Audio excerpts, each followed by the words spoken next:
Everyone, this is Apoorva Naik and welcome back to my YouTube channel आसान है with Apoorva Naik. आज के इस वीडियो में हम बात करने वाले हैं प्लांट फिजियोलॉजी के महाराष्ट्र सेट के 2018 के क्वेश्चंस के बारे में। 4 साल के जो वीडियोस है क्वेश्चंस के, वो मैंने ऑलरेडी अपलोड कर दिए हैं। आपने अगर वो वीडियोस नहीं देखे हैं तो जाकर आप वो वीडियोस देख सकते हैं। सो 5 इयर्स के क्वेश्चंस मैंने वीडियो सीरीज़ में आपसे टारगेट किए हैं। अगले वीडियोस में मैं कुछ अगले यूनिट के साथ आपको मिलूँगी। आपको कौन सा यूनिट अगला चाहिए वो आप कमेंट बॉक्स में कमेंट करके मुझे ज़रूर बताना, ताकि मैं वो पर्टिकुलर यूनिट टारगेट करूँ। तो चलिए आज का ये वीडियो स्टार्ट करते हैं। फर्स्ट क्वेश्चन जो 2018 में पूछा गया है, that is related to the hormone itself. So अगर आपने देखा होगा पिछले 4 साल के वीडियोज़ में क्वेश्चंस में भी कि जो क्वेश्चंस मोस्ट कॉमनली आते हैं वो फाइटो हार्मोन से पूछे जाते हैं। सो अगर आपने फाइटो हार्मोन के फंक्शन भी अच्छे से कर लिए तो it will be very easy कि प्लांट फिजियोलॉजी के एटलीस्ट 2 to 3 क्वेश्चंस आपको सॉल्व हो जाएंगे अगर आप प्लांट फिजियोलॉजी टारगेट कर रहे हैं तो। सो इस क्वेश्चन में पूछा है, in viviparous plant the seed have. So is what is exactly the vivipary is. So vivipary is nothing but seed जब जर्मिनेट करती है और सीड डॉर्मेंसी में ना जाके पहले ही जर्मिनेट कर जाती है, तो उसे उस पर्टिकुलर प्रोसेस को हम कहते हैं विविपैरी। जैसे कि अगर हम देखें इस फिगर में, सो यहाँ पे टमाटो के सीड्स है, टोमेटो के अंदर वो सीड है, राइट। सीड जर्मिनेट कब करता है? जब हम इसे मॉइस्ट कंडीशन दें, वाटर में सोक करें, और उसके बाद जब हम उसको मिट्टी में डालते हैं तब वो क्या करता है? जर्मिनेट करता है। सो ये जर्मिनेशन प्रोसेस नॉर्मल है, लेकिन प्लांट अगर उसकी जो सीड है वो फ्रूट में ही है और वो फ्रूट में ही उसका जर्मिनेशन हो रहा है, तो उसी प्रोसेस को कहा जाता है विविपैरी प्लांट और विविपैरिस। सो उस विविपैरी को पर्टिकुलरली क्यों होती है सीड में विविपैरी? अगर इस फिगर में देखें तो this is a strawberry. So strawberry के सीड जो ऊपर होते हैं वो वही जर्मिनेट करके प्लांट वहाँ बना रहे हैं। This is the first one. And this is also कि टमाटो में की जो सीड है वो टमाटो के अंदर ही क्या हो रही है? जर्मिनेट हो रही है। सो लॉन्ग यहाँ पे पूछा है the seeds have. So first यहाँ पे लिखा है longer dormancy period, no dormancy period, low viability and high viability. So यहाँ पे मोस्ट कॉमनली सीड को डॉर्मेंट रखने के लिए जो हार्मोन यहाँ पे मदद करता है उसे हम कहते हैं अब्सिसिक एसिड। अब्सिसिक एसिड जो होता है वो प्लांट के डॉर्मेंसी में मदद करता है। और हमने देखा था जो जिबरलिक एसिड है, सो जिबरलिक एसिड जो फाइटो हार्मोन है वो क्या करता है? पर्टिकुलरली प्लांट में जर्मिनेशन करवाता है। सो जर्मिनेशन के लिए जो हार्मोन रिस्पॉन्सिबल है दैट इज़ जिबरलिक एसिड, और जर्मिनेशन स्टॉप करने के लिए या इनहिबिट करने के लिए जो पर्टिकुलर हार्मोन रिस्पॉन्सिबल है दैट इज़ अब्सिसिक एसिड। अगर इन दोनों का अच्छे से बैलेंस प्लांट में नहीं होगा तो प्लांट का क्या होगा? पर्टिकुलरली जल्दी से वो क्या होगी? जर्मिनेट होगी और डॉर्मेंसी पीरियड में नहीं जाएगी। सो यहाँ पे अब्सिसिक एसिड काम नहीं कर रहा है, क्योंकि अब्सिसिक एसिड का काम होता है जिबरलिक एसिड को रोकना जब सीड में जर्मिनेशन नहीं होना है तब।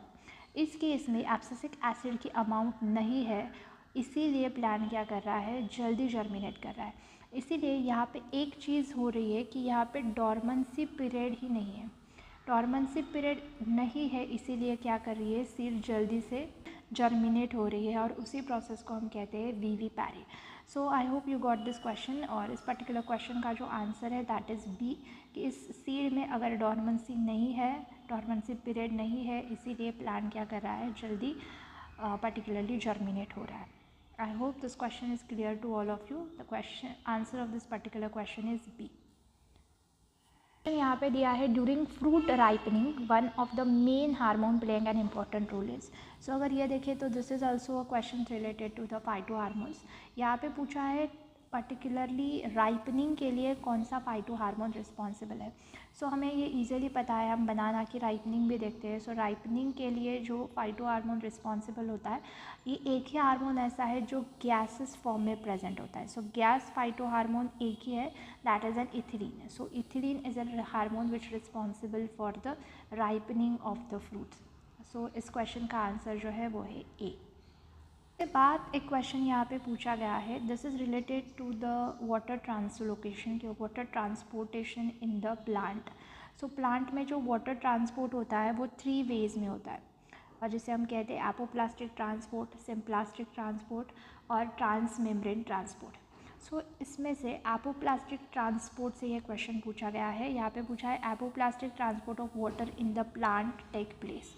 सो एपोप्लास्टिक ट्रांसपोर्ट जो होता है वाटर में वो कैसे होता है, यहाँ पे पूछा है through non living portion of the plant, through the living portion of the plant, by both living and non living portion of the plant and through the plasmodesmata.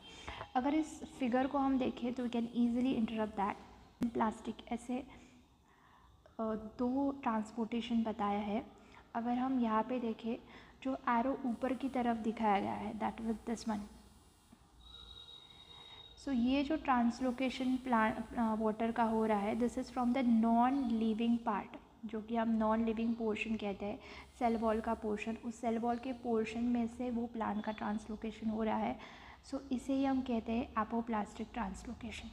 Secondly symplastic translocation. Symplastic translocation जो होता है वो plant का प्लाज्मोडेस्माटल portion से होता है। सो plasmodesmata से अगर प्लांट का वाटर का ट्रांसलोकेशन हो रहा है तो उसे हम कहेंगे symplastic transport.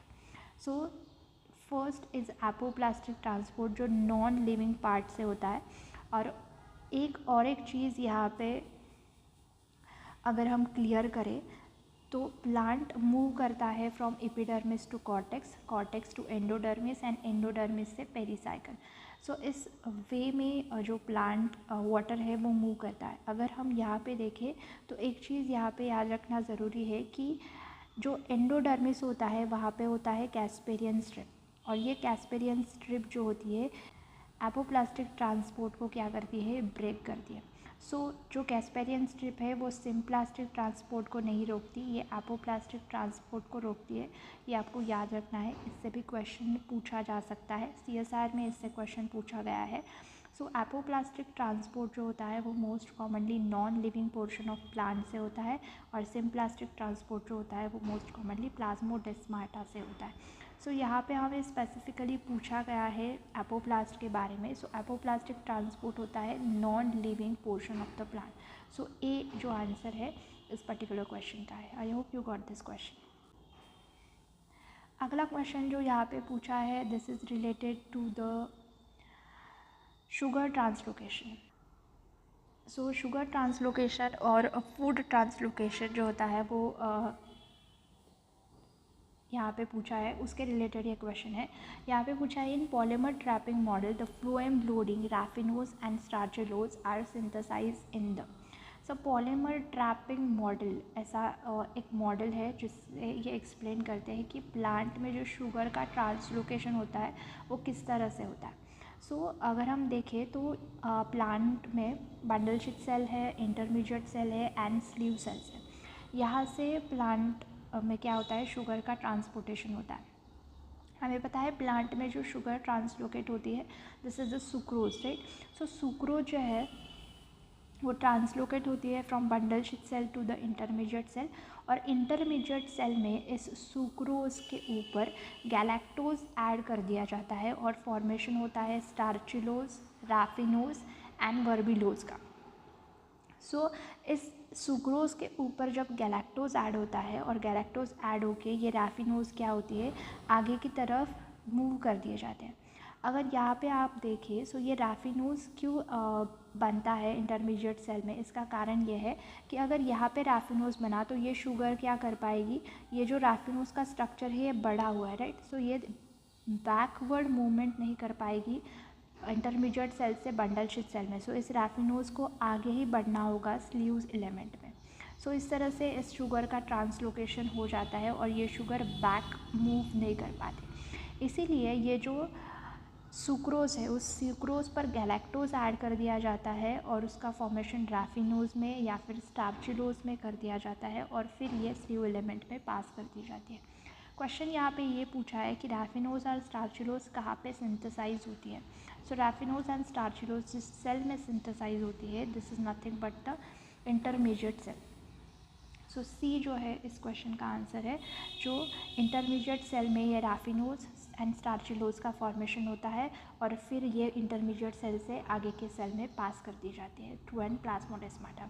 I hope you got this question. हम आगे बढ़ते हैं। यहाँ पे पूछा है नाइट्रोजन अवेलेबिलिटी जो होती है will be highest on the supplement of dash dash to the plant. हम प्लांट को ऐसा क्या दें कि प्लांट की नाइट्रोजन की अवेलेबिलिटी फुलफ़िल हो जाए। हमें पता है जो किसान होते हैं वो क्या देते हैं, मोस्ट कॉमनली यूरिया की बोरिया वो लेके जाते हैं और यूरिया क्या करते हैं प्लांट में स्प्रेड आउट करती है जिससे नाइट्रोजन की अवेलेबिलिटी प्लांट को अच्छे से हो जाए। सो ये इजी है, हमें पता है। मोस्ट कॉमनली हम देखते हैं कि यूरिया जो है this is the most easiest and highest amount of nitrogen available कर देता है प्लांट को। सो इसीलिए अमोनियम सल्फेट हो, अमोनियम क्लोराइड हो या पोटेशियम नाइट्रेट हो, this is also a nitrogen sources, but इससे ज़्यादा जो नाइट्रोजन प्लांट को अवेलेबल कर देता है दैट इज़ एन यूरिया। इसीलिए सी जो है ये इस क्वेश्चन का आंसर है। नाइट्रोजन फिक्सेशन से एक क्वेश्चन यहाँ पे पूछा है, that is which of the following is essential for the nitrogen fixation.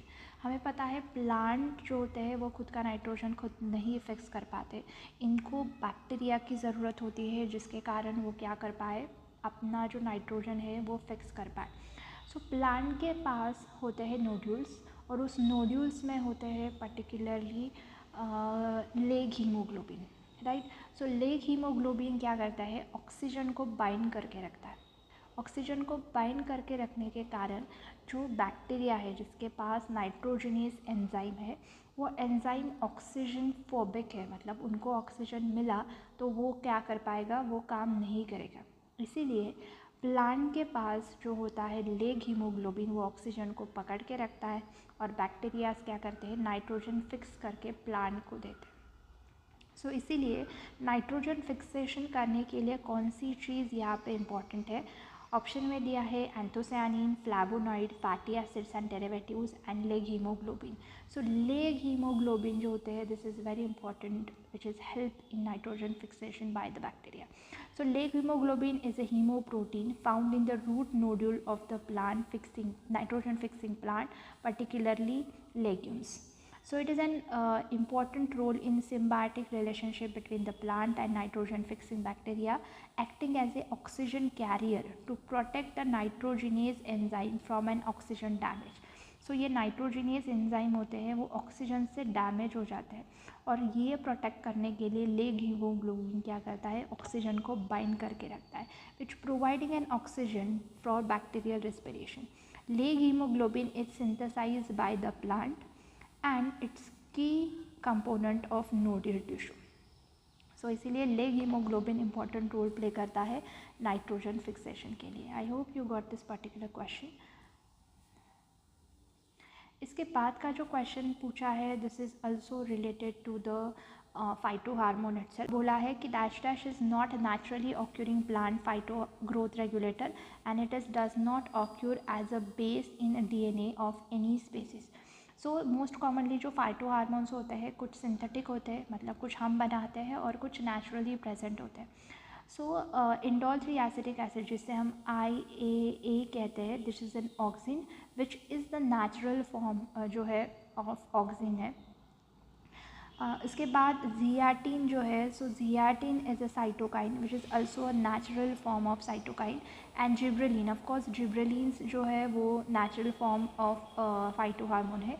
एक यहाँ पे दिया है kinetin. So kinetin is not the naturally occurring cytokine. So kinetin जो होता है वो सिंथेटिक फॉर्म ऑफ साइटोकाइंस है, इसीलिए बी जो है इस क्वेश्चन का आंसर है।